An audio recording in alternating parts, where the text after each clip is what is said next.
Forward to the. Welcome to the Mix Minus podcast. This is Matt McQueeny, and I don't know how many years this is now, but I'm joined by another Matt O'Daniels. It's probably 15 years or something like that. Matt, how are you? I'm great. I'm looking forward to this year's wide open um, bracket or 2025 NCAA tournament. It's awesome. Yeah, so we are here to talk for yet another year about the NCAA March Madness men's bracket, although women's brackets have come to the fore quite a bit, especially last year, but we're going to focus on the men's bracket and March Madness. And um, as usual, I did not watch a ridiculous amount of college basketball, but I watched enough and I like to focus on it as it relates to how players might go to the NBA. So that's kind of my lens, but you are an absolute college basketball purist. You love it, you're watching all of it. Give us before we head into what the brackets are looking like. What's kind of the state of the union? What were some of the top things that stood out about this year with college basketball? Cooper Flag, clearly. The SEC being a historic, being a dominant conference with all the teams that they got in this year, and obviously NIL. And I just saw that DeVries took the Indiana job from West Virginia. So um, I would say those three topics are the hot button issue, and then you can even include their tinkering with the idea of expanding to 76 teams or whatever it is, which you know, moving forward, I think they're going to try to develop something to where they're going to allow more teams in. I think it's perfect the way it is. But whatever. That's those are the main topics, I believe. And I think North Carolina just hit another three. So they're torching the nets, putting the naysayers to sleep, I guess, as they're up 47-25 or 47-23 on San Diego State. But those were the issues or the I guess main storylines this year, I believe. So you said Cooper Flag. It's all everyone talks about. He's got a great name for it. He's going to be the number one pick in the NBA, even though he's toyed with the fact of I'll come back, I'll keep my NIL. What is Cooper Flag about? How much have you watched of him?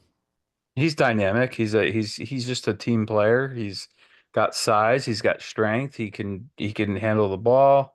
He can go to the rack. I mean, he's like a freak. He's athletically gifted and he's fun to watch, really. And he isn't afraid to mix it up. And I guess it's what it reminds me, well, it's kind of like I would say the last 10 or 15 years. And Al McGuire said this in I think it was 92 during the Olympics in 92. He said that European style of basketball where you have big men handling the ball and passing and kind of being like the five tool player, you know. So Cooper has all of uh the facets just to being a complete player. He really has the ability to go inside and out and can bang with the bigs and kind of hang out and hit the perimeter threes. Is there anyone he reminds you of from a college basketball point of view? I'm not going to say NBA, but we can kind of extrapolate to how guys have gotten to the NBA. But who does he remind you of? I don't that's a great question. I haven't really thought about it. He's just unique. Um Man, that's a good one. I want to, you know what? I'll come back to that because that's actually a good question. Why does he remind you of anybody? No, I mean you hear people say like a Larry Bird, but that feels like an easy. Well, he's taller than Larry Bird. Cooper Flag's like 6'10". It's just he's kind Yeah. of he's an anomaly, not an anomaly, but he's just kind of he just sticks out. I don't know. He kind of I don't know what he would. It's just he's like a freak. Not a freak, but he's just really good, and he's so tall, and he's just so tough to defend, and he's got a high basketball IQ. And I know that's a term or a phrase that gets worn out, but he's really that good. And obviously playing at Duke, with the players that they have anyway. I mean, he's playing with essentially an all-star team, so it's like an all-star and an all-star team. But uh yeah, he's got all the he's just got all the grant, if he stays healthy, he's phenomenal. It really it's I saw him last month, excuse me, and he could just explode to the basket, take it to the rack. Yeah, it was against North Carolina like 2 weeks ago, 3 weeks ago when they're up at Chapel Hill, played there. The guy's just, I don't know. I mean, he really is fun to watch, and if you haven't seen him, I can't imagine anybody that hasn't. But um, yeah, he's just dynamic. I mean, and not to reiterate that or to be redundant. He's phenomenal. He's the real deal. Yeah, it's going to be exciting to see what he does. I know he hurt himself a little bit in the conference tournament, but it looks like he'll be okay, and potentially for a round or two they don't need him to be who he is to advance, although that's the beauty of March Madness is you never know. The best laid plans of mice and men go off to ride because you're it's a one game, survive in advance, but also lose and you're out. And we've seen these things happen. You put your brackets together, like we're all sitting here trying to figure out who's going to go ahead. And then how many times are we just, bemoaning everything on the first day or the first couple of days? Fairly ridiculous. It is. So we're going to talk about the tournament, but one thing I wanted to talk about a bunch we were saying before, I know you'll feel bad about it, but Rutgers, right? We heard for years they have one of the all-time classes coming in. And it felt like Rutgers was actually doing some pretty good things, getting to the tournament with Ron Harper Jr., right? Originally. And they kind of had a nice vibe to them. It almost felt like a team I grew up loving, and I liked the Brooklyn Nets. You grew up loving them. And when the Brooklyn Nets had all those players and they would get to the playoffs and they would try really hard, and then all of a sudden, KD comes in, Kyrie comes in, and you're like, oh, now it's really going to take off.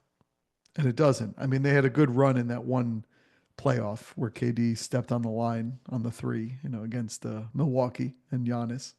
But this thing where Dylan Harper and Ace Bailey came in, and it was really amazing to watch. I watched a couple of the games when they would play, but to be, what were they, 14 and 16, Yeah. and to just not even move through it. And you look at all of the mock drafts. I posted on Facebook about a couple of weeks ago where I said, I cannot believe, it might have been a month ago. I said, I cannot believe they have the second and third pick in the NBA draft, and they're not going to make the tournament. And I couldn't believe when it kept going and it didn't happen. And then someone said on my post, someone we went to high school with said, no, it's not going to be. And I'm like, no, I'm not saying this to be hyperbolic. They're literally the 2 and 3 in like every mock draft. And you look at all of the buildup to get there, to have this great class. And what a bummer to be under 500 and not even make the tournament. And it's like Ben Simmons at LSU, but I don't think as bad because it seems like they were bought in and people were into it. But what a bummer from, you're from New Jersey, you're deep in college basketball. Did you see this coming? Well, it stinks because they were top 25 to begin the year. And they beat, and then I think it was they were playing they went on the road and played like Kennesaw State. They lost by 2. And then they were at the MGM out in Nevada, beat Notre Dame in overtime. But then, they lost to Alabama and Texas A&M, and they were close. They only lost by like 5 and 4. They were in close games. Um, and then like they lost to Princeton by 1 at the Prudential Center on in December. It's just, you get a few of those wins, like at Kennesaw State, you got to win that game. You were ranked, the first 4 weeks of the year, they were ranked. Yeah, it's just confusing because I don't think it goes, I think it goes to the point where college basketball and even college football for that matter, they're in a every it's kind of like European, it's like kind of like English Premier League soccer or European soccer where you're getting a new roster every year. And um this year, I think yeah, they went 15 and 17 or whatever, 15 and 16, I'm not sure. Um but like those non-conference games, like the Kennesaw State, and then you play Alabama and Texas A&M really close, and then you lose to Princeton, and then next thing you know, you're in Big Ten play. And this year's Big Ten, I mean, I mean, they're traveling to Oregon. I mean, And what? Washington, I'm like watching that. It's crazy, but they all had to do that. And these are the Right. elite But they players. but they were freshmen, and I think it's just tough. It's just tough to get like I don't know. What would you think if you threw Harper or Bailey on like a North Carolina or Duke? I don't know. It just didn't work out. I don't. I think I think if you're Rutgers, I think if you're those players, I think it's a great move. They just lost a few games. They were close in most of their games. They were close. I mean, when they were at Michigan, they lost by two. So it's not like and then when they they lost to USC in the Big Ten tournament two overtimes. I understand it. It's just it's so yeah they were at how about this? They were at Michigan, lost by two, and they lost at home to Michigan by three, and that Michigan's the Big Ten. It's just so close. It just speaks to how good you have to be in order to get wins. It's not like I don't know what I would compare it to, but it's just hyper competitive. It's just so tough to win at that level. So what I don't I mean, good on Rutgers for getting those players seriously and trying to, but it's like you got to catch that lightning in a bottle because next year it's going to be it's just like USC basketball last year with Bronny and all those guys. I mean, Right. they have and then Enfield leaves and then they bring in Musselman and they have a new set of players. So it's like every year, it just reminds me of that. I don't know, and I don't even watch European soccer, but like it seems every year you're going to get a new crop of players, and I think that the NCAAs or the universities are working on something to where it's not going to be like that. Now, obviously, if you're a freshman, you want to declare for the draft. That's one thing, but I think they're looking to put a hard stop. Well, now after the COVID stuff has passed, and I think they're looking to institute some stricter transfer rules in order for to make players stay. But it's just so tough. I mean, it's just so tough. But look, I know I'm a tough critic of Rutgers, but I thought what they did was good. And if they win a few of these games, maybe but that's the thing. They were like, what, 15 and 16, 14, whatever it Oof. was. So if they Yeah, win four of those games, they're 19 and you know what I mean? So I I know. don't But know. it's like it needed to be no doubt. Like they just needed to make it. Yeah. It's a shame. And I think in 5 years, it has the potential where both of those guys are just Yeah, dominating to off the their charts. Yeah. level. And then you look back and everyone's going to be watching the old tape on them playing at Rutgers together, Yeah. in Washington in this weird Big Ten play. It's just, I felt a little bummed for them because, and for myself too, I think you get so busy in life when you get older. But I just remember continually seeing these NJ.com Star Ledger articles for years about this amazing class. And it is a true amazing class. Like to have the second and third picks in the NBA draft playing on your team is unbelievable. And then have it build on what they did getting to the tournament. And I would actually watch a lot of Rutgers basketball over the last couple of years. And they competed. Like they just I feel bad. I don't feel like where we used to talk about Rutgers where we were embarrassed. Oh no, they've Pickell or Peichel has taken uh taken Rutgers like on the map. You know what I mean? And they ha also had that kid. What's the kid's name? Grant or Horace Grant? Not Horace Grant, but Grant, the forward. I mean, they had a huge incoming class, like you mentioned. I think they had like four or five top 50 guys, or maybe four top 50 guys. Yeah. And Bailey and Harper are, like you said, are probably going to take their talents to to the league, which they should. I don't blame them at all. But yeah, it's tough. But like just it just speaks to how hard it is to win in and out. And the Big Ten is every good in my opinion. Maybe not this year, but I think pound for pound, they're every good as uh the SEC. So, you know, you know, let's say they get, they beat Princeton and they win one of those Michigan games, and then they lost at home to Iowa. That was a tough one. They were like 12 and 12. Anyway, it's just I don't know. But good on them for, making those moves, getting those four top 50 guys in, and we'll see what happens. But that's the clink, not the it's like it's maybe next year people say, wait, I can fill that role. And Rucker, and that's the thing, you can get like lightning in a bottle, and maybe next year they're 20 and 11 or 22 and 9 or whatever, Yeah. And it was a friendly place to play for pros. Yeah. Now, one other New Jersey thing. What the heck happened to Seton Hall? Great question. They are scraping the bottom of the Big East. That's an excellent question. I don't know what Holloway's going to do. It makes you wonder how they beat UConn. They beat Yeah. UConn. Weren't you at that game? Were you at the Yeah, last year.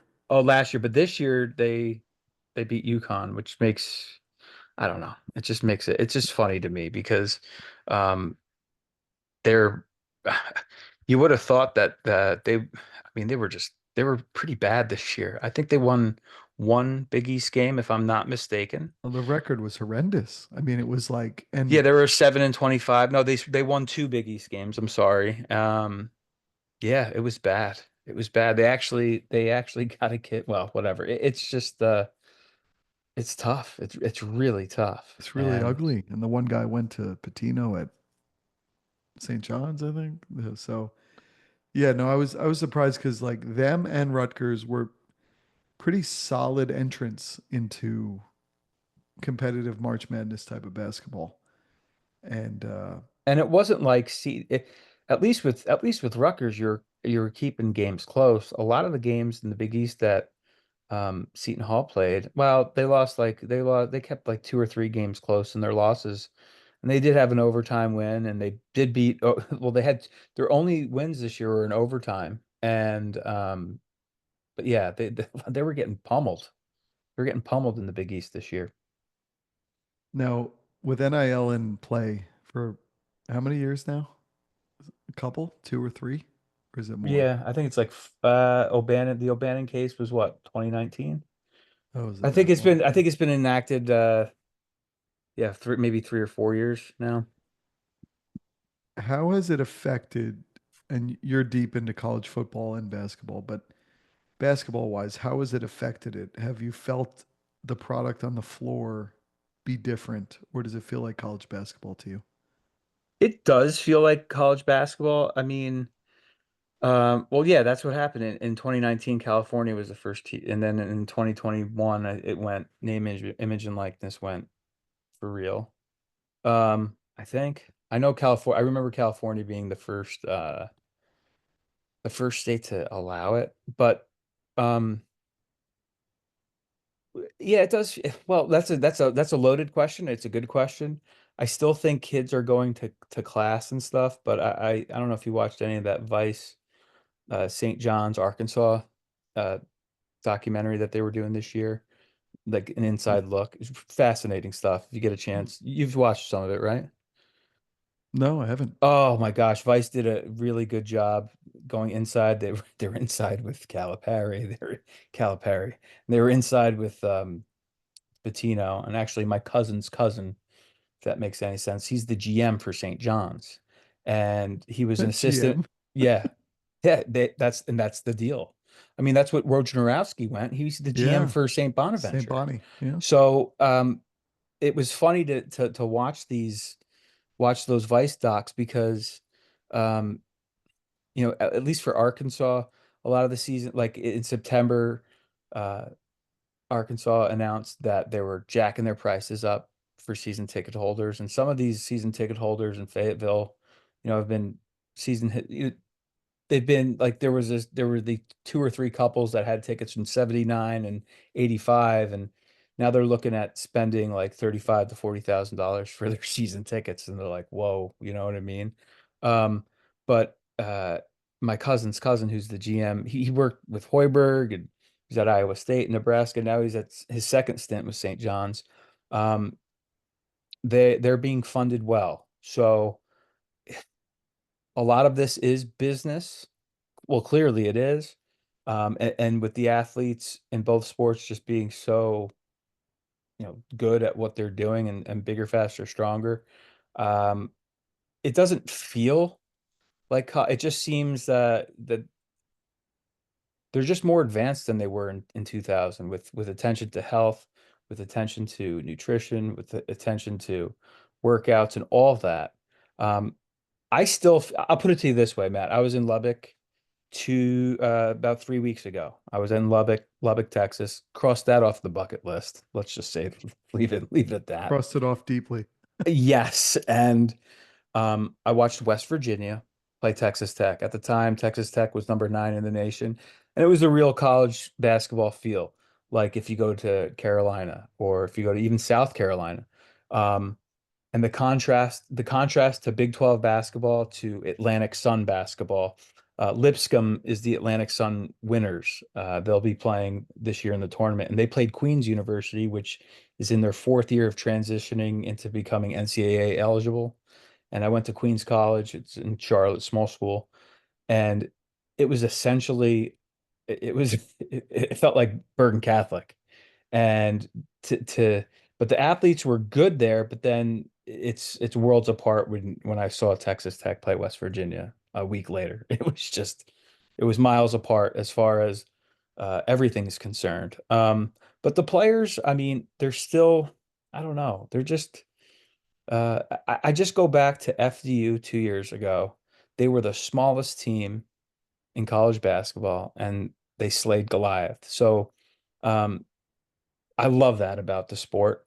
But as far as NIL goes, what I don't like, and I'm all about the players getting the money. I think they should. I just don't like how, some players have played, 4 years at 4 different schools. That's just, I don't know. Maybe they should tighten that up, and maybe not, maybe limit the amount of transfers you're allowed to make. You know what I mean? Um, but Yeah. yeah, I don't know. It's just yeah. And I went to Winthrop. They play in the Big South. They played like the likes of High Point, UNC Asheville, Gardner Webb, Radford, and Winthrop. That Big South conference is a little bit. They're more of your traditional mid-major. They're a lot better than the Atlantic Sun in terms of like size and stuff. But I was really impressed with what Texas Tech with what Texas Tech was doing. Now I don't think it not necessarily will translate to how far they'll go in the tournament, but man, they are big and they're strong, and it's just so much different from like a Queens or a Fairleigh Dickinson. So before we go into the bracket, you know the Patrick School, right? Where Kyrie played for high school. So one of the interesting things over the last year, I've gotten into working with Centenary University on their marketing and website and all that stuff. And the president of Centenary University is a former business guy named Dale Caldwell, Dr. Dale Caldwell. He is like such an innovative guy. He's so cool. And so Patrick School used to be like, a school that was part of an archdiocese, and all these archdioceses are going under. And so they have this team of like future NBA players all the time, and they have no one to fund them. It's like the Bobby Hurley senior thing, right? With St. St. Anthony's. Anthony's, yeah. This guy, this president of Centenary, said, "We will um, let's adopt Patrick School to Centenary University in Hackettstown, New Jersey, and let's host them, and let's build pro players, and then we'll bring students from around the world for STEM, science, technology, um, Education and math. edu- I think so. The E is the one that's throwing me. But And so he said, "Hey, come on out on one Sunday." He said, "Come on out. We have the championship game for the whatever the league they were in." So we went to this Division 3 gym, me and Liam, after we had a 10-year-old playoff game that we lost in Westfield. We went out and it was just a cool Division 3 gym, and there is a team of players on both sides at the highest level of basketball I have seen. And this is in, high school basically, or prep school. Guys are doing windmill dunks.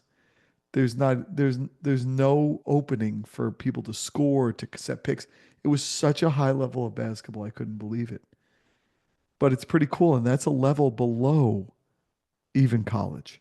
And they have players. One of them, I think his name's Brandon something. He's going to Illinois next year, and he has a $1 million NIL deal.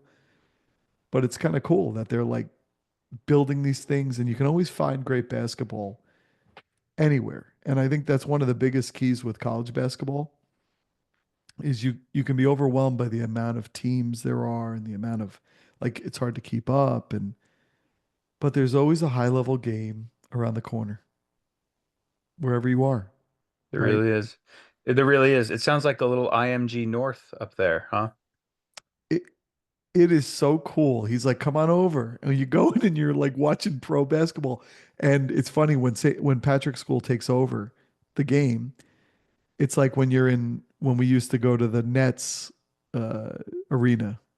And when the Nets were on, they would have all their retired jerseys. And then when you would roll into the Devils, it would be their retired jerseys, right? Like, so when Patrick School plays at Centenary, it's all of their retired jerseys. So if they have like D'Alembert and Irving and just and all these guys who you're like, wow, this is pretty cool. But one of the really neat things for me is in our JBL Jersey Basketball League team for Sparta, which I was the head coach of. We play Hackettstown in our league, and we were supposed to play at the high school. And then the coach of Hackettstown contacted me and said, "Hey, we were moved since to Centenary because the high school is taken." So our 10-year-old team, our fourth graders, got to go and play Hackettstown on the Centenary court. That is awesome. It was really, really cool. And they competed. But let's look at the bracket because I think we spoke a lot about a lot of great things. Is there anything off bracket that's worth talking about? Oh, off bracket? Yeah, West Virginia not getting in, and I know that's, Oh, and the you know, governor saying that this was that's a not little too just. much, but I'm just saying, because every year someone gets screwed. Like Indiana State didn't get in last year with 29 wins. I mean, John Rothstein even said in 2011, VCU shouldn't even be in the playing game. And, he admits, he's like, I ate my words. They went on to the Final Four. So, uh, there's always going to be that snub. And unfortunately, I think the powers that be, unfortunately, in my opinion, I hope it doesn't come to fruition, but I think they're going to use this controversy to push for expansion. So, I mean, let's be clear. I mean, I understand the SEC is now like the it thing and all that. Um, but like and I know Arkansas is good. Arkansas has got the players, but like And the coach. it's your fault though for not for so it's almost like I don't know. I just don't think that expanding the tournament, it's good the way it is. I know the only constant is change. I get all that. But as far as this goes, let's keep it that way. But I guess they're gonna have that other that they have the NITs and the CBIs, but I guess they're gonna have that big money tournament in Vegas at the end of the month. I haven't looked into it too much. Um, but yeah, I mean, it's just kind of funny with everybody kind of ripping the NCAA, and I know I've been ripping the NCAA for I don't know 25 years. The old Jerry Tarkanian quote back in the early 80s. Kentucky's the NCAA is so mad at Kentucky that Cleveland State is going to get another 2 years of probation. It's come to a point where I don't even know what the future of the NCAA is because they're clearly not amateurs anymore, and that's all well and good, but I don't know. As a guy who enjoys this week, especially the Thursday, Friday, I just would like it to stay the way it is. But they're probably gonna make some changes and tinker around with it, which fine. But I don't know. That's what comes to mind. And also one quick thing on the NIL, and this kind of I don't know, kind of hit me by surprise. And pardon me for not letting or not I should have sent you a text. I just didn't. But did you know that Sacramento State of the Big Sky? When I say Sacramento State, what comes to mind? Nothing, right? I mean, it's just Sacramento State. They play in the Big Sky. I don't remember any NBA or NFL players coming out of there. And but they have a collective, an NIL collective, and this is back in October. They had an organization back in October that raised 35 million, and by January it's now up to 54 million. So Sacramento State and their collective are going hard on just trying to establish themselves as a place to go where you can similar to, I guess, Patrick School, but on a college level. Maybe I'm wrong in that analysis, but Sacramento State has raised so much money. It kind of hit me by surprise. I was like, wait a second, A Um, collective, yeah. Well, I forget who said the joke about watch out for the colleges that are named after a city but have state in them. What are they hiding?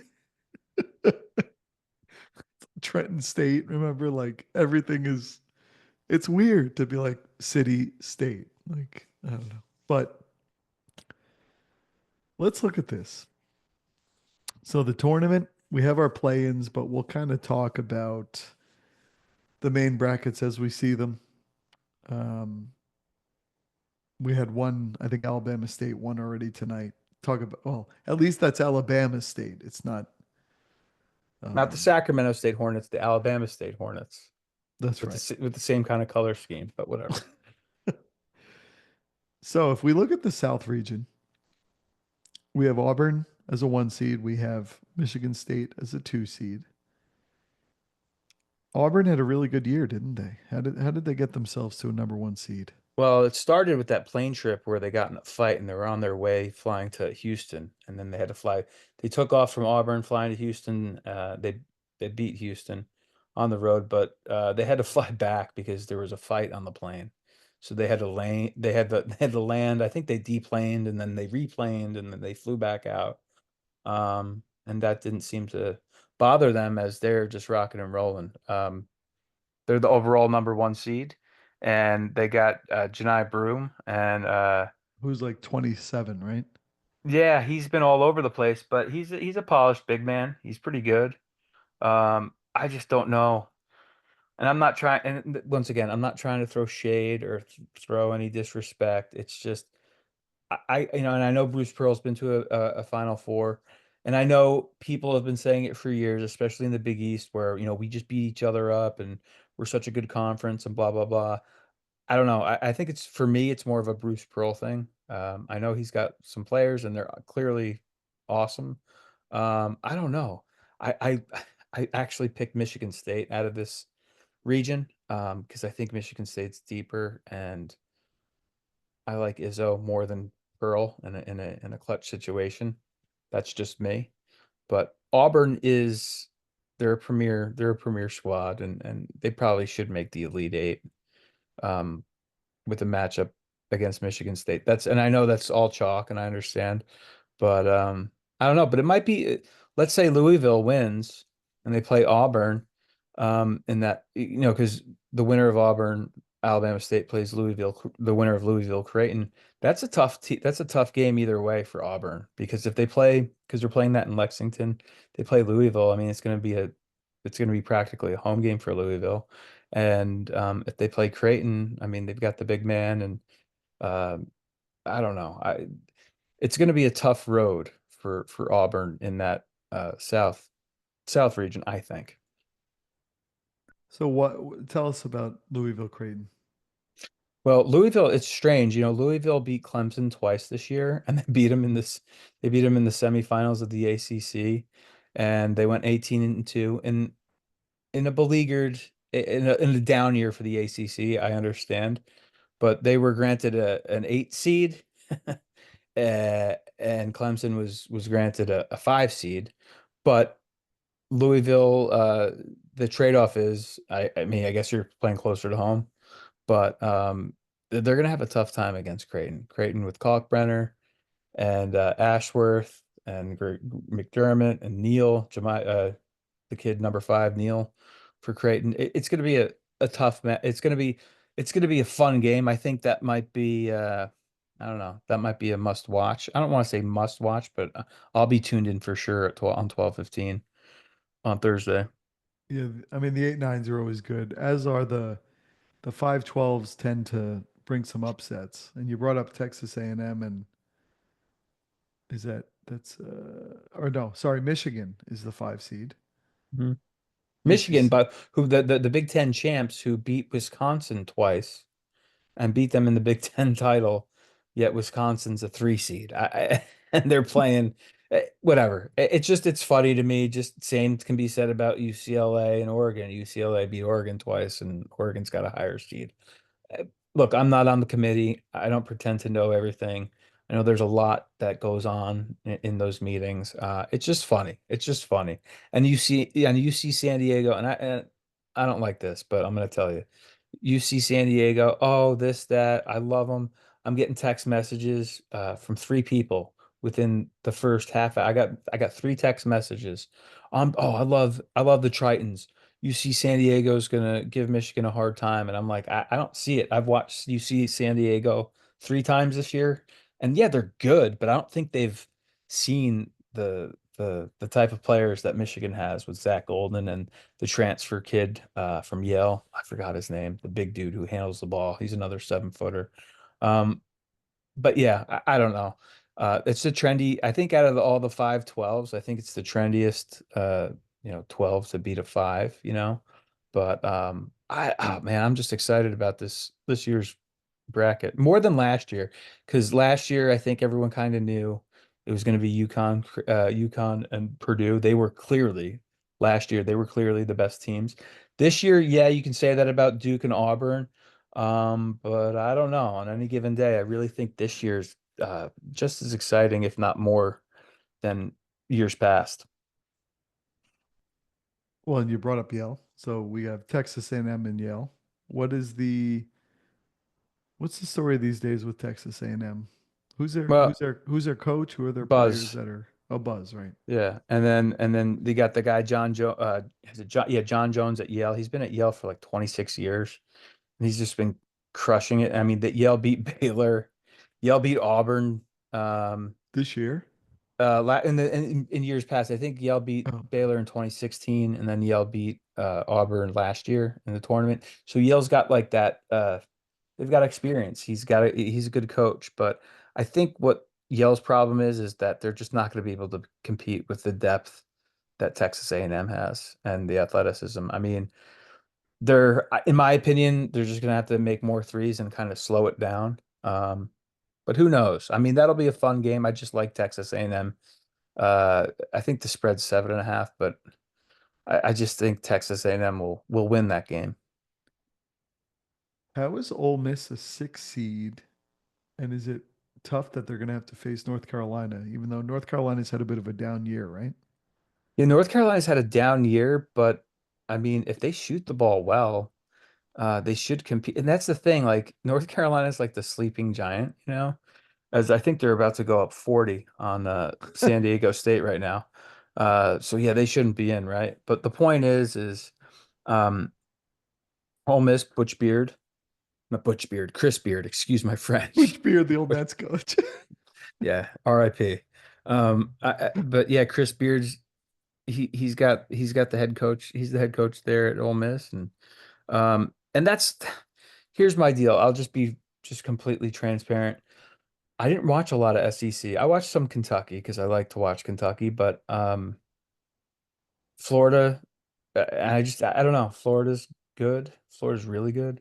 Um, But Ole Miss, I look at like Texas A&M, Ole Miss, um, uh, like not Vanderbilt, but like even Alabama. They just all seem like they just seem all the same to me. Like they all could catch fire at any time. So I kind of lump them all together, and I shouldn't do that, but I am. But like Tennessee, like, do you really trust like Rick Barnes? Like as much, I don't trust Rick Barnes. Like I don't trust Bruce Pearl. Um, Anyway, I didn't mean to go off on a tangent there, but that's what I see with some of these SEC teams. They don't do it for me, and I'm not down. Like I get it, like they're good and all this stuff, but like, come on, dude, you're a football conference. Stop with this basketball stuff. It's amazing when you, I mean, we'll talk Kentucky probably, but you brought it up. Just the breadth of professional basketball players they've had. I mean, you look at Alexander, and I remember when he was in college, I watched him because people were like, he's going to be someone worth watching. But he's like the best player in the NBA right now. It's crazy how many players Yeah, they had making like scoring 13 points a game who are just elite at the next level. And maybe they're elite here too, but the way but they're just at another level of it with the scary, players. scary. Yeah, it's crazy. Ohio State, Lipscomb. What's the Ohio? Oh, sorry, Ohio Iowa, right? State, Iowa State. a number three seed. Like, Yeah, wow. Iowa State's pretty good, but my concern there is they just lost one of their TJ Otzelberger announced after they got after they got in because I guess that's one of the requirements or the not requirements. That's one of the bullet points that you have to have your players. Like that's one of the reasons why West Virginia didn't. Anyway, the point is that Iowa State's going to be out with one of their scorers one of their guards who averages 13 points and 5 assists a game. And I saw Lipscomb play against Queens this year, and they're fun to watch. They jack up a lot of threes, and they're senior laden, and they're good. The Bisons, they're Lipscomb hails. It's funny. Lipscomb is just down the road from Belmont and Vanderbilt in Nashville. Mm. They come from the Atlantic Sun Conference, and I think they get hot. I mean, they'd have to go on like a I don't know. In, 14 threes, I think in the 14-3 games, I like High Point if there were to be an upset in any of that. But I think Iowa State should withstand. I mean, Iowa State's also a 14. They're just bigger, faster, tougher, stronger. But if Lipscomb starts hitting threes, and I've seen that, like Lipscomb, when I saw Lipscomb play Queens, they were down by 9 at half. Yeah, they were down by 9 at half and wound up winning by 12. So. And they just got hot. I think they shot 48 or 45, 44% from three. And they were just making threes. And I understand they were playing against Queens University, which is not Iowa State, but I don't know. I still like Iowa State there. The next one is a fascinating Very. narrative storytelling. So you have Marquette, you have Shaka Smart. Just after what he went through, the Texas thing, and he's really rising them up. And then you have Rick Pitino Jr. and New Mexico, and now everyone's like, oh, he could be the next hot name to go to this school or that school. Even though just you probably should just chill and stay where you are. That'd I be agree. that'd be Completely cool to agree. just hang in Albuquerque and have a good life. But Completely agree. what does this matchup mean here? Well, I'm obviously Big East bias, and I do watch a lot of Mountain West basketball. Like those are my two guilty pleasures. I like watching Mountain West basketball, and I like watching Big East basketball. I have for years. I don't know why, I just do. And I'll say this. New Me I think Marquette just comes at you and comes at you, and I think it could be a tight game, but I wouldn't be surprised if Marquette wins by 17. Um, I just think they're a better defender. I think they're just a better defensive team. And I just don't like New Mexico in this spot. And I know that's a very vague analysis. I just like Marquette here. And I think we no, we didn't talk Michigan State. We talked Michigan a little, but 27-8, 2 seed, another very quietly great season. I know they have Jason Richardson's son on that team, Jace, yeah. Jace, and they should take care of business there. But do they have designs on going far in the I do. tournament I this think year? I do. I think they're gonna be I think they go 10 deep. Um, they can beat you in different ways, and I know they don't have like that that star player. I think they're a complete team. And I understand they beat Maryland at the buzzer and earlier in Big Ten play, and I understand they don't have that star, but I just like them. They're a complete team, and uh, what's the guard's name? I forget the guard's name. The Holloway Holloman. He's fun to watch. He's a little he's good. He's really good, and I don't. Not to downplay Bryant at all, but I really don't think Bryant has a chance in this game. Like if you were, yeah, if you were to, put any money, I think this would be a rocking chair winner, as they say in the business. I think Michigan State throttles Bryant, and then I think they handle Marquette, and I just like them to go to the regional final. I really do. I think they're going to match up with Auburn or Michigan or something like that, or even Louisville. I don't know. But I like Michigan State, and that's the other thing. Like Izzo has that once every 5 years he goes to a Final Four, and he's due. Yeah. Um, and I don't know. I also had a friend of mine, Michigan State guy. He was at 2 games this year, and I watched those 2 games, and on I don't know. I'm biased. I like Michigan State. I like them to come out of the South region this year. Okay. So Florida's 30-4. They're a 1 seed. I don't remember hearing about Florida once this year. Oh, How are really? they so? I mean, just You from didn't a you outside looking in thing. you didn't hear about like the scandal with the coach, the alleged scandal with the coach, I the don't text think so. messages? Well, that was to begin the year. There were rumors that Coach Golden was doing some inappropriate things, but I guess that The Petrino, if you will. sans motorcycle, and I think I think I, I think what they have this year is um they just have players. They just got players. Well, not to mention, all right, so I rode the FAU bandwagon that 2023. I was all in. I loved it. I thought they were awesome. So what they got, Todd Golden was able to get, he was able to get Elijah Martin from FAU, and he's their starting guard. They also have a what's the other guy's name? He played for they're just too big, they're too deep. The they won the SEC, and I think I have them losing to St. John's in this region, which is really dumb, but I don't know. The West might be the toughest region really. But Florida, I think the guy's name is Clayton, not Clayton. Yeah, Clayton. I think it's Clayton Jr. Where was he? He was at oh gosh, I forgot his anyway. Florida's the real deal. Um, they flex their muscles in the SEC tournament, and um, they are legit. I think he played for. It doesn't matter. It doesn't matter. I'm drawing a blank here.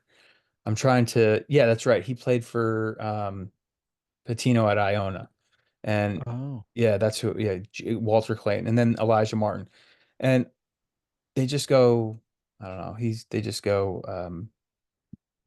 They go deep, and actually, Walter Clayton. What did he say?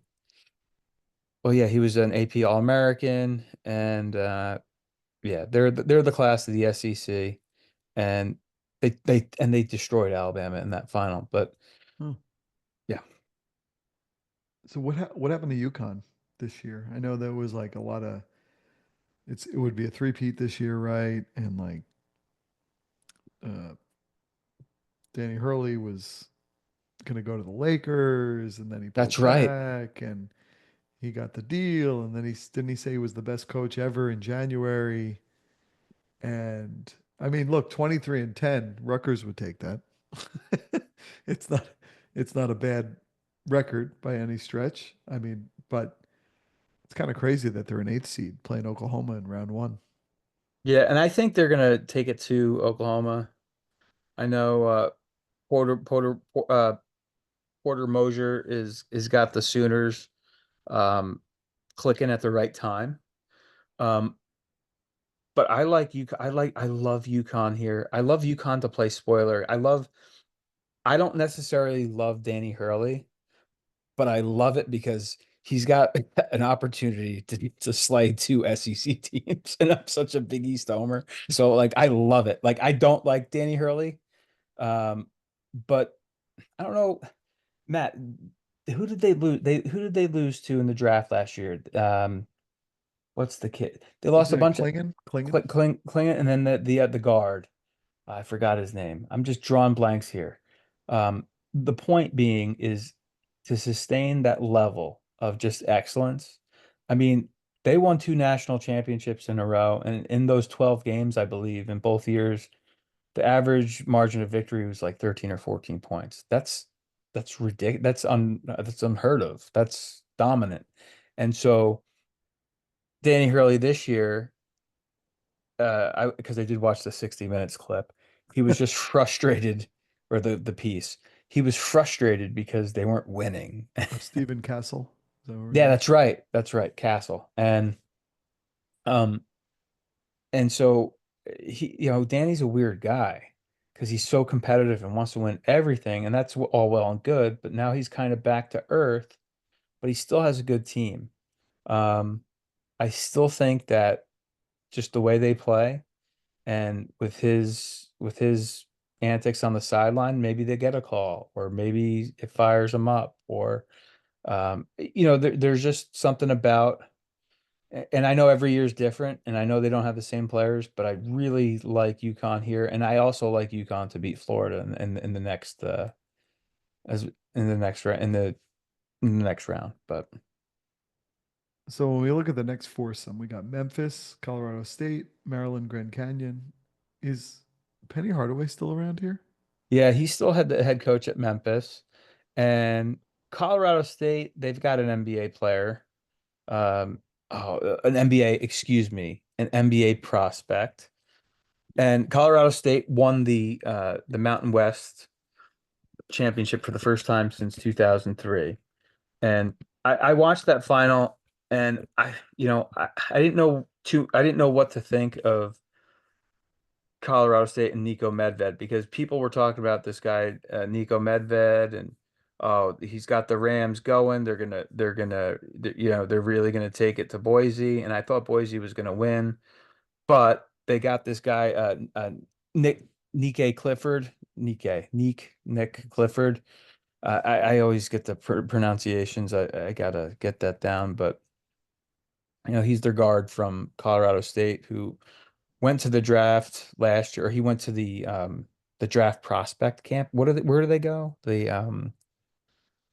He went to go get evaluated, and he decided to come back for his senior year, and it was a great decision, and he looked really good um, against Boise State. But I don't know, Memphis is just like, they got that dog in them. You know what I mean? Memphis just comes at you. They're a little bit faster paced than most, a little erratic, but it's funny as a 5-12, as a 5-12 here, Colorado State's favored. That's not the norm. You know what I mean? To have Colorado State favored, uh, being being a 12 seed, that's kind of funny. You know what's crazy is I was just thinking about the fact with Colorado and NBA draft picks. It was only last year I remember the Colorado itself with that Cody Williams and I remember watching those games and I don't remember I don't recall anything from this season with him in the NBA. Like that was a very weird drop off to not have. I just looked him up. He has like 4 or 5 points a game. It's crazy. But it's so Sometimes, weird. But it's so weird though, don't you think? Like if you have a kid, well, I don't know how old's Cody? How old is he? 20? yeah, I don't think he's that old. Yeah, so it's weird. It's like it's almost like, you spend some of these kids who go jump into the NBA, I think, at a young age, 18, 19, or 20, it's almost like they're they're prepping for like their breakout year, like an SGA, like 3 years later or something like that. You know what I mean? I don't know. I don't. I'll be straight up with you. I haven't. I really don't. I have no idea what's going on in the league, so I couldn't speak to any of that. But yeah, it's kind of wild because you get some of these kids who leave their colleges at freshman or sophomore year, and then they're not hiding out in the NBA. I'm sure they're to be in the NBA is no joke, but then to have all of a sudden a breakout year, um, a lot of that has to do with coaching and relationships and all that stuff. But yeah, it's kind of funny when you mentioned Cody Williams. Our next foursome: Missouri Drake, Everyone Texas loves the Tech, Drake. UNC Wilmington.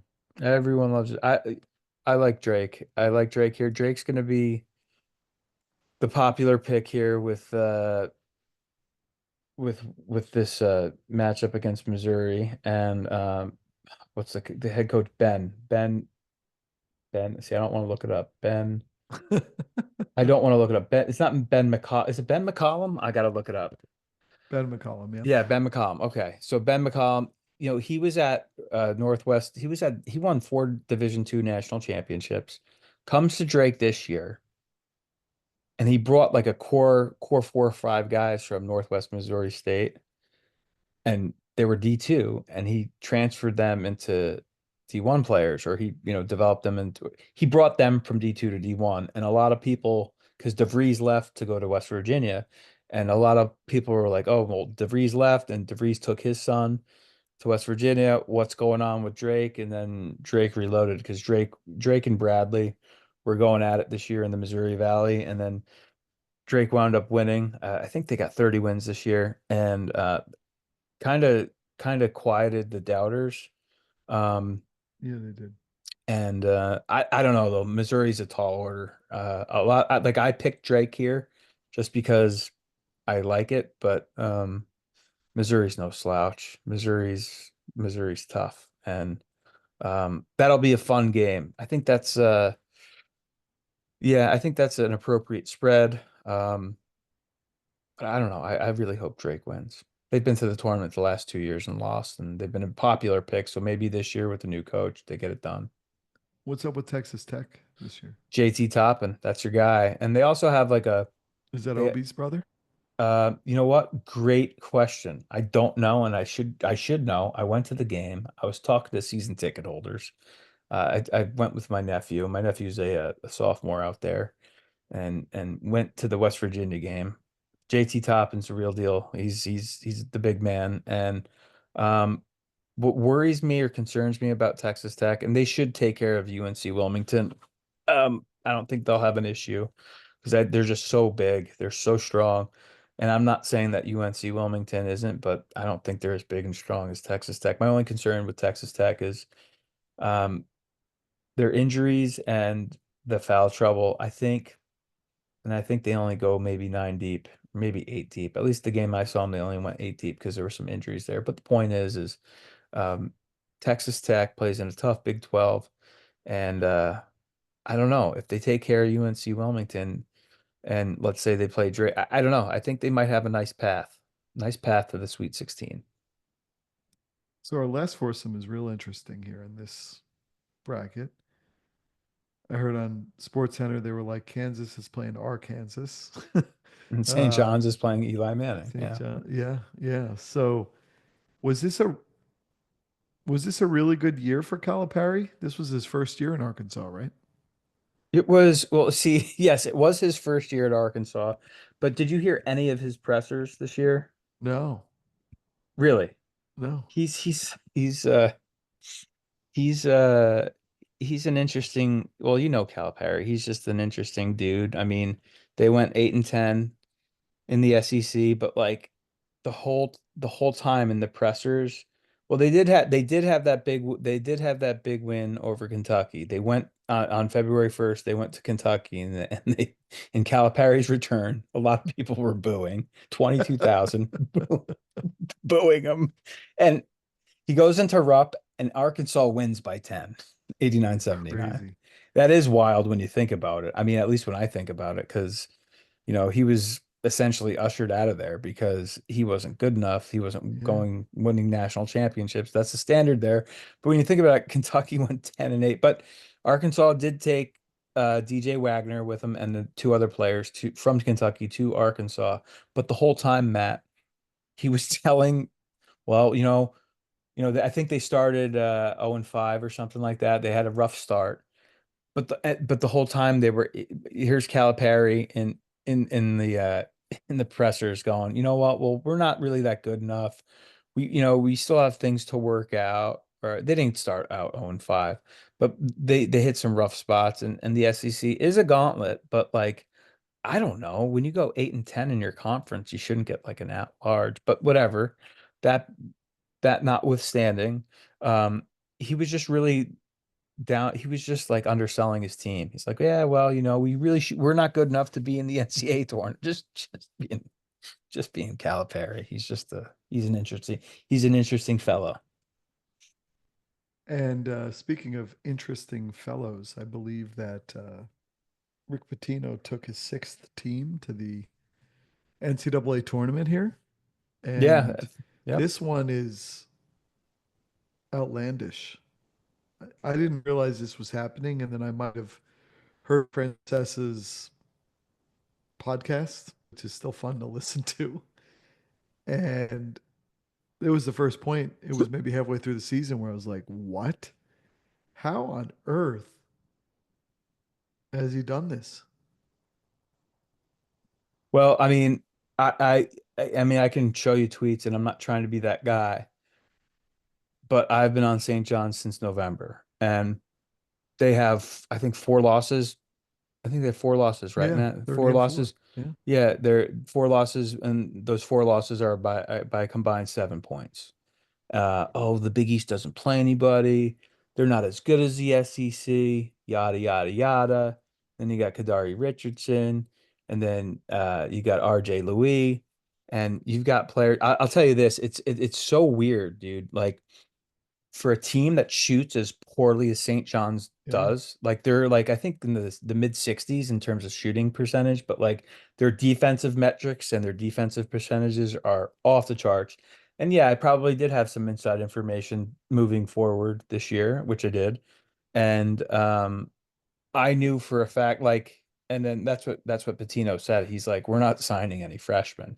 He actually admitted, or he disclosed that, his approach this year was, because he spent some time in Greece, remember, coaching, and Yeah. that's kind of what his approach was. He was going to get some veterans, and since the portal is there, he's going to get some, and that's where he got Richardson from Syracuse, and he was able to.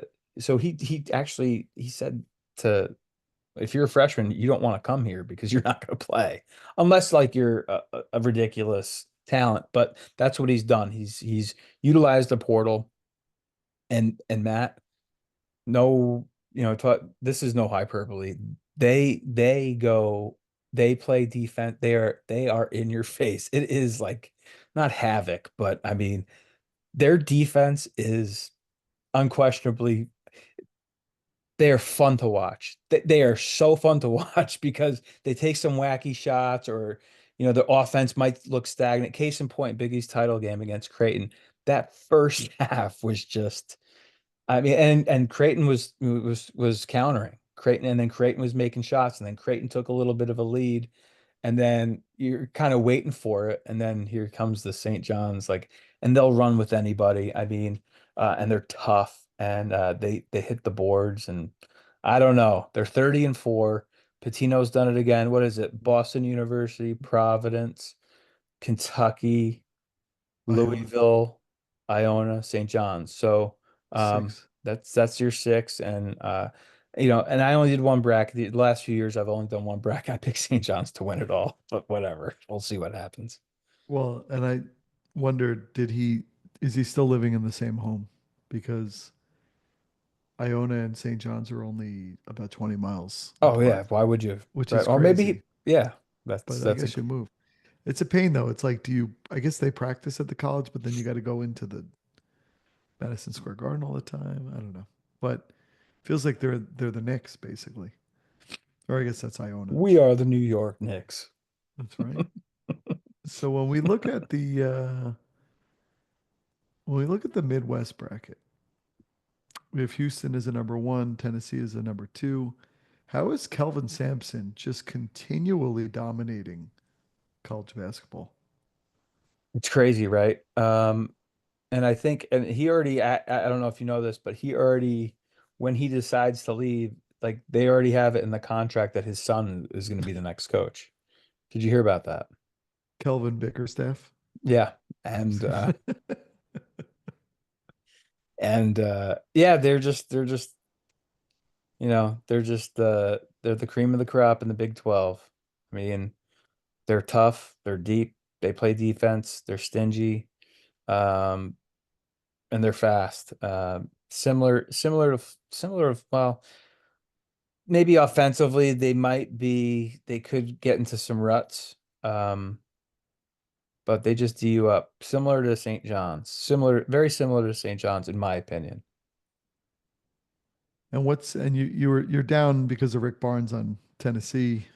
Um, they're still quite competitive though. Yeah, and it's funny because without Dalton Connect, that's Yeah, what's so funny. right. They're able to reload, and I am down on them. I don't know. I think if they get to a Sweet 16 matchup against Kentucky, that's what I have. I think they lose, but we'll see what happens. But don't count out the Terriers from Wofford, your Southern Conference tournament champions, hailing from Spartanburg, South Carolina, just right down the road from me. But yeah, full disclosure, didn't watch a lot of Tennessee. And I'm guilty. I'm sorry. Was Kentucky still? And I know they're a three seed, but were they still as? I feel like a little bit of the luster was lost in my watching with Calipari leaving, but that's just a completely lame ass kind of take. But with, I mean, they still held strong. Didn't was this? It was no. It was his last year when there was all the Sports Center stuff that they were struggling, right? Like they must have been pretty good from start to finish to be the third seed this year. Yeah, and they were good. Mark Pope, their new coach, um, done a good job. But he's an alum. He was on the national championship team with Patino, and so they welcomed him from Utah Valley State with open arms. And I think the Kentucky fans just wanted a new head coach. Calipari had been there for what, 12 years or whatever, 13 years. Yeah. And Pope reloaded. I mean, they finished the season. I mean, they got throttled. They got throttled by Alabama in their last game, and they actually almost blew that game against Oklahoma. Do yourself a favor if you haven't already. Watch the last minute of that Oklahoma game in the SEC tournament. Just the absolute, Alka-Seltzer moment if you're a Kentucky fan. Um, but yeah, I mean, they're just see, and I hate to sound redundant, but the Kentuckys and the Tennessees and some of those SEC teams, it's just like, they're all kind of one and the same because it just means more. It always does. Now, does Illinois is a six seed, but that 11 seed play in, which is tomorrow, right? With Texas Texas and Xavier. and Xavier. So Texas does have a very highly sought after player right now, five on the mock drafts in Trey Johnson, uh, 6'6", 19-year-old pro comparison, Allen Houston and Tyler Hero. Those are two interesting ones. But I'd like Xavier or Texas to beat Illinois in that game, by the way. really, okay. Yes. What's good? What's Illinois' story this year? They're Underwood. Well, they don't have Coleman Hawkins. That's their story. Thank God. And I feel bad for Coleman Hawkins. Not really, but he transferred from Illinois to Kansas State after the game. He was crying. He was very emotional.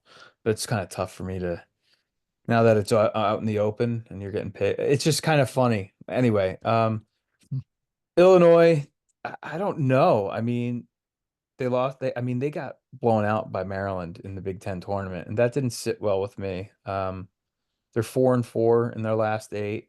I'm not sold on Illinois. I don't. For some reason, I just don't like them, and um, I just like I like a Xavier or a Texas, uh, taking care of Illinois in that 11-6 matchup for sure. Hmm. All right. So the next foursome has Clemson down by you, playing McNeese, and then Purdue playing High Point. How is Clemson a 5 seed? Well, I think they beat Duke. Um, Oh well, okay. and they played a decent non-conference schedule. Um, but they're returning, they went to the Elite Eight last year and they're uh they're just they're just solid, dude. I mean, like they come in hot too. Um, they come in real hot.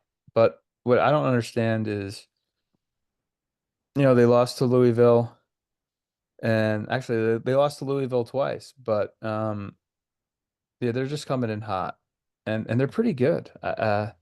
They went similar to Louisville. They went 18-2 in the conference, but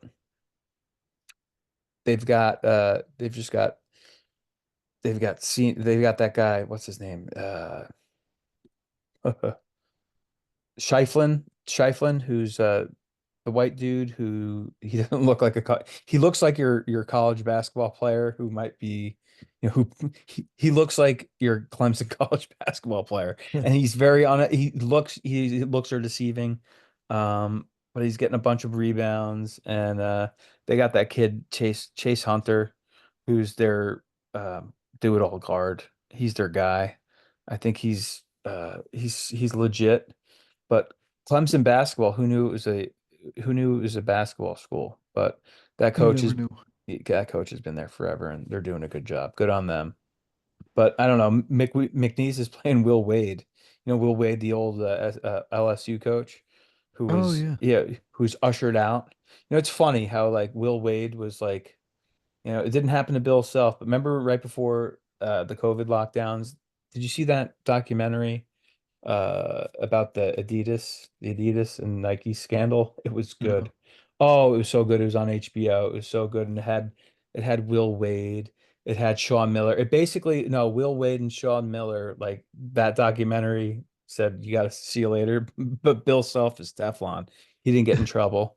Um, but yeah, I don't know. I like Clemson here. I know the 12-5 is always we're gonna pick the 12 McNeese. I don't know. I really like Clemson. I just like their guard and I like Shiflin and I like the coach. What's his name? Oh God, I don't want to anyway. But I like Clemson to beat McNeese, even though McNeese is another sexy pick. And then um the Purdue High Point game in the 4-13. I wouldn't be surprised if High Point gets the upset. I actually picked them, but whatever. Oh, all right. The High Point Panthers are in their first NCAA tournament representing the Big South Conference. I saw them play this year against Winthrop. They're pretty solid. And that's the thing, like when you have like these mid-majors who are, 29-5 or 28-6 or hovering around that 30 win mark.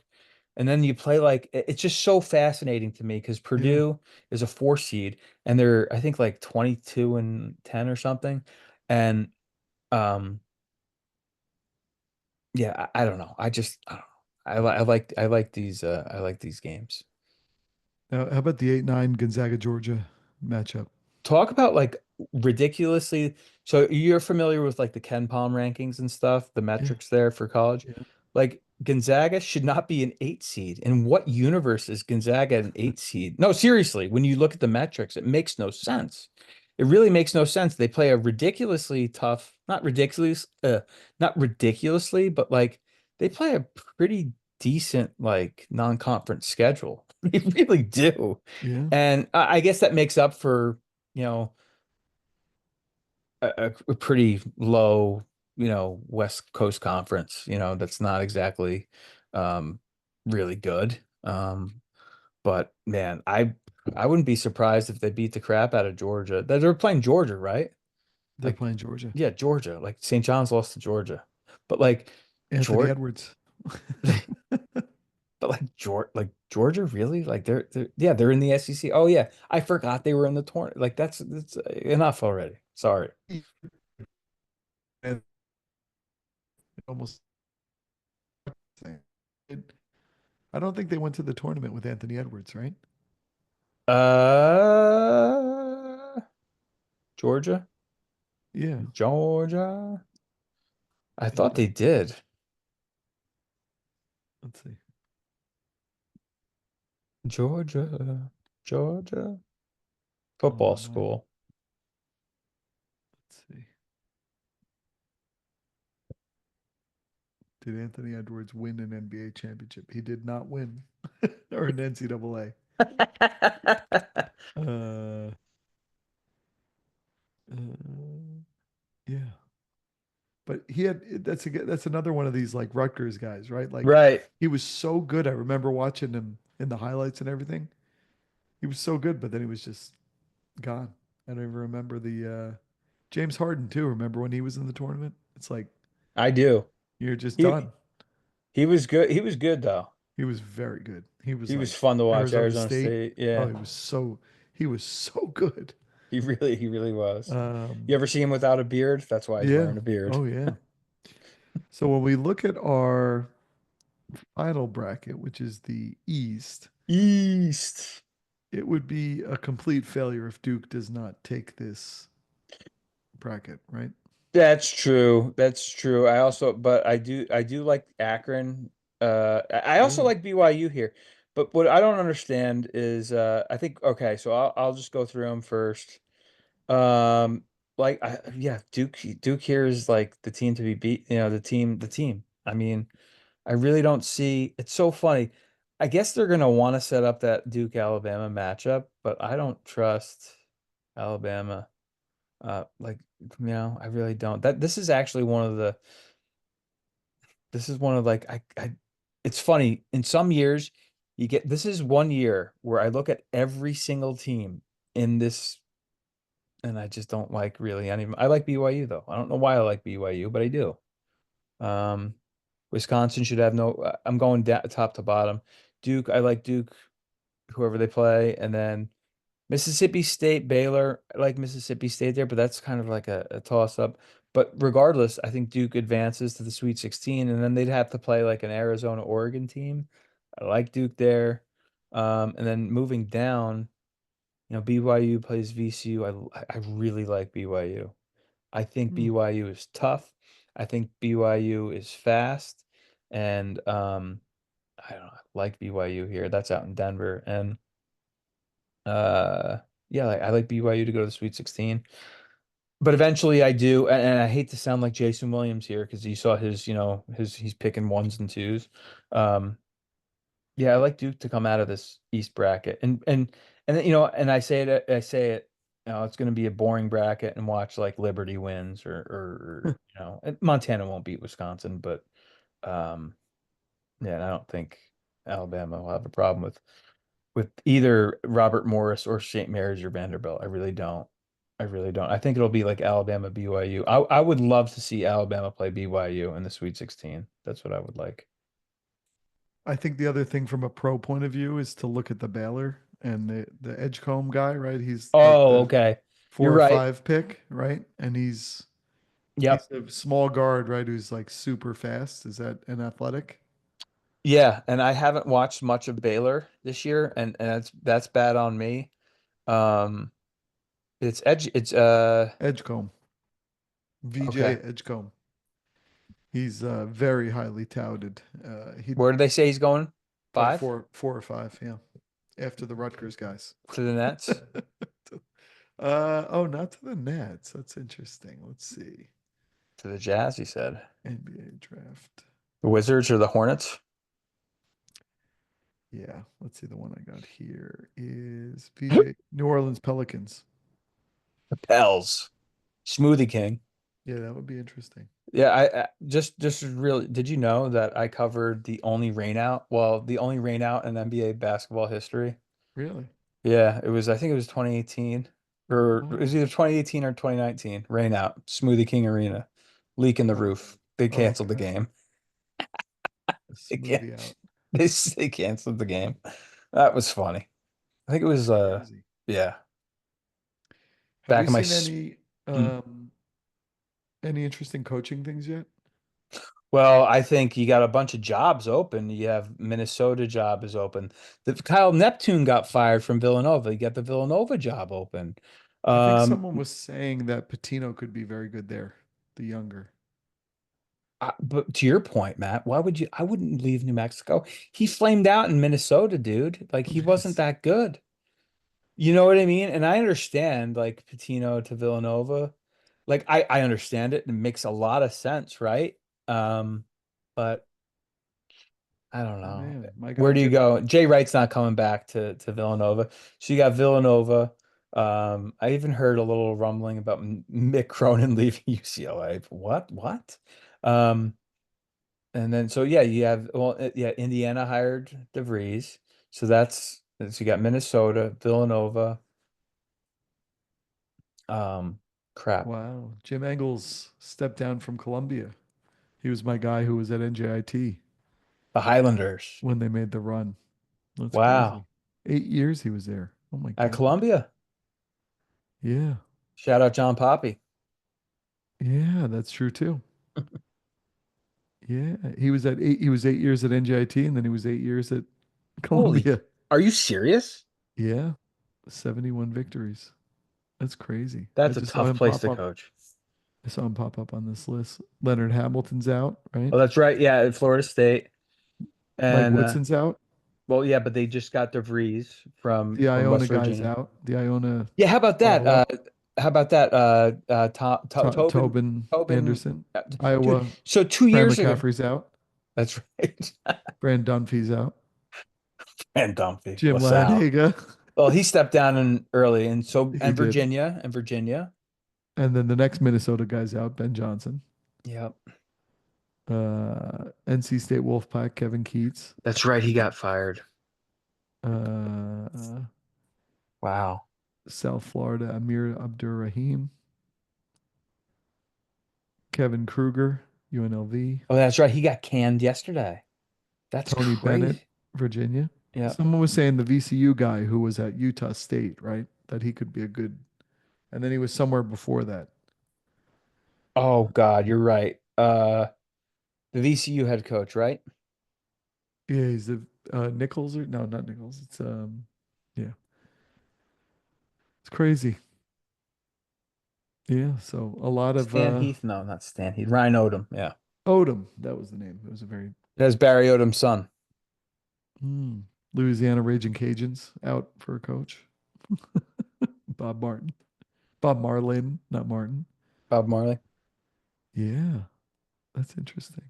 All right. Yeah, good So stuff. who do you have going all the way? My final four is St. John's beating Michigan State Wow, in the one St. bracket. John's. I know. It's St. crazy. And they're gonna have to John's. beat Florida, who according to Mad Dog is pound for pound the toughest team. And it's so funny now that like Dog's son is coach. He's been 2 years now at Northern Arizona. Shout out Big Sky. It's funny that like now he's like plugged into college basketball. But the point is Florida right now is rolling. They dismantled the SEC. So they are, I don't know, the team to beat. And that's going to be such a tough job, tough task for St. John's. But in my final four, I have St. John's beating Michigan State. And in my other final four bracket, I have Duke beating Kentucky to have a St. John's Duke final, Wow. not in Madison Square Garden. And I have St. John's winning. So, I mean, that's highly unlikely.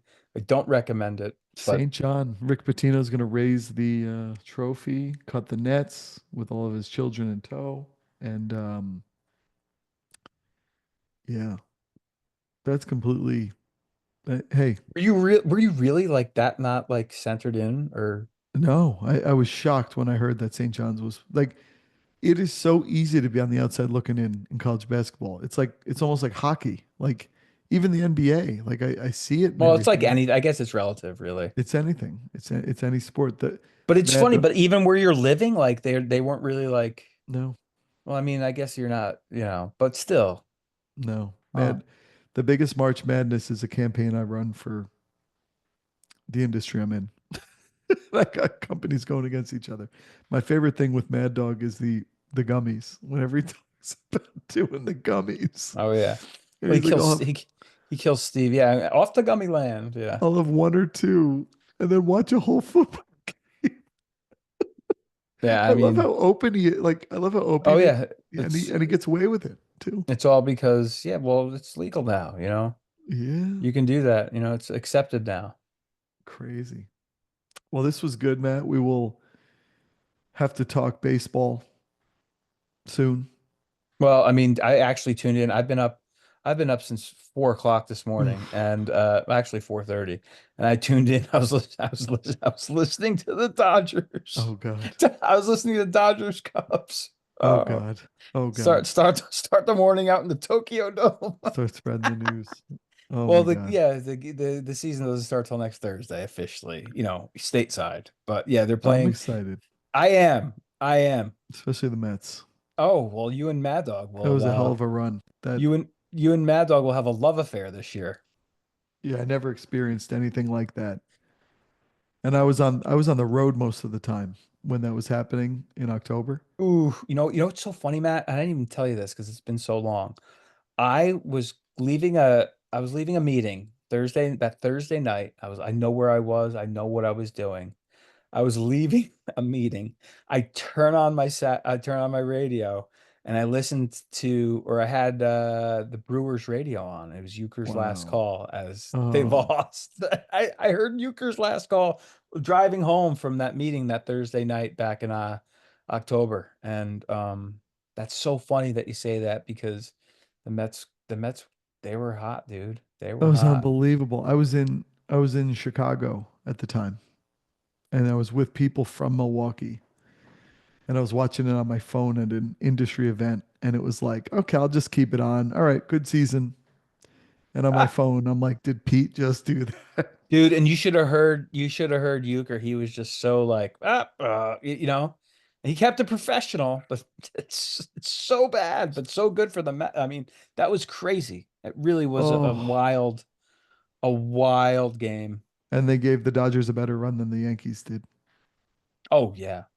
So that was at least some fitting thing. Well, we'll talk about it. We'll pick up some baseball, but this was good catching up on basketball, and we will see where Wait, so you're not with me? You don't like St. John's here to win it all? I didn't even know they were a good team till about a week ago.